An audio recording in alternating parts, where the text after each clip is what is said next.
Okay guys, so this is a barbell warm-up for a clean, right? So we're going to focus a little bit on the movements, and when we're looking at a clean, we're going to focus on how they pick up the bar, not only off the ground, but where the explosiveness happens, how close the bar is to the body, the turnover in the catch, and obviously how they dip. So I'm going to explain the common errors that we see, and then more or less what to look for when doing the barbell warm-up, and then showing you guys the different movements and how they build during the barbell warm-up. So things that can go wrong with a clean and things that we see a lot in the classes can look things like this. So when they do their starting position from the side, you can see here they might have their knees over the bar, right? So the starting position would be for them to be in this position where they're pushing the knees back and focusing on engaging more of their hamstrings like they would with a deadlift.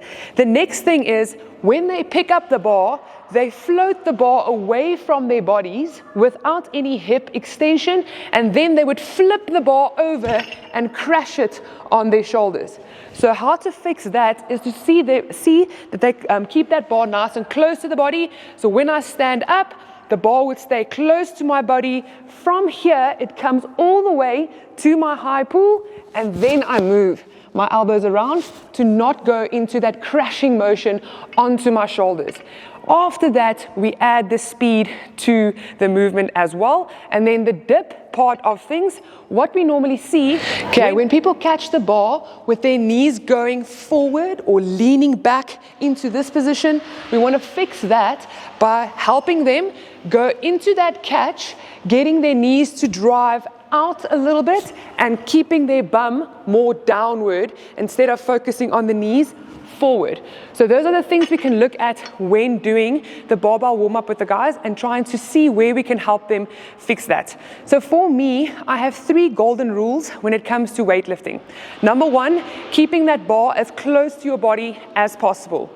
Number 2, speed, right? Weightlifting movements like to work with speed. And then the third one is a little bit of oomph, right? So when we catch that bar, we want to engage the core. We want to make sure everything in that position is as tight as possible, focusing, holding your breath, and then finishing the movement afterwards. So nothing is in that position where we can move it around at all. Everything is nice and tight in that oomph position at the end of a movement. So starting off the barbell warm-up, you can start with a few deadlifts. So going from that mid-shin position, already over here, we can look at how close they're keeping the bar. Are they going into their hamstrings and their bum, not with the knees forward? Are they engaging their upper bodies and having a nice full grip on the bar at the bottom? So when I go for this deadlift position, I'm going to squeeze the shoulder blades and I'm going to go stand up nice and tall, making sure they're keeping that bar as close to the body as possible. You can do 5 of those reps, making sure they can maybe even pause at the bottom for a few seconds and then standing up from there. The second movement is to go from a hang position into a high pull. This is going to help with that position where they not keep getting the bar far away from them and going for that quick turnover when we actually get to the clean. So from there, a hang, high pull, we're going to go down and immediately get that bar up. Everything already nice and quick, nice and aggressive as I move the bar. So down, get the elbows up. You'll sometimes see that the people in the bar over here, we don't want to go higher than chest height. This is how high we pull for a clean, not over here at our foreheads. So make sure that the elbows just drive up with those hangs. So you're going to go down and immediately into your high pull. After your high pulls, from here we can now go into the turnover of the elbow. So when I go down, as quick as possible, back down, as quick as possible, squeezing the bum and focusing on the turnover that we spoke about, not getting that bar far away and crashing it on the shoulders. Then from this position, we can now drive from the hang into a power. So we'll catch the bar, focusing on the punch and the dip happening at the same time.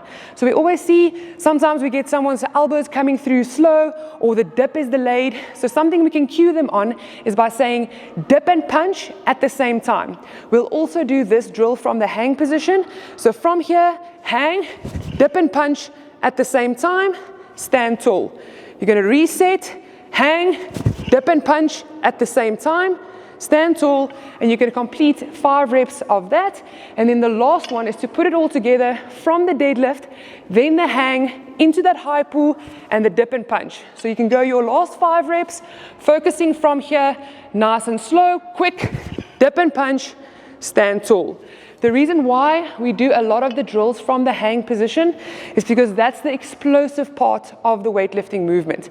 Below the knee is always a little bit slower, gaining speed, and the moment we get into that hang, that's when we get that quick drive with all the power to go underneath into that clean position. So that's a good drill for the barbell warm-up, guys. About 5 reps, depending on the class, depending on the level where they're at. If you need to do a bit more, a bit less, you guys can figure it out, but make sure to coach nicely when the people are doing the movements.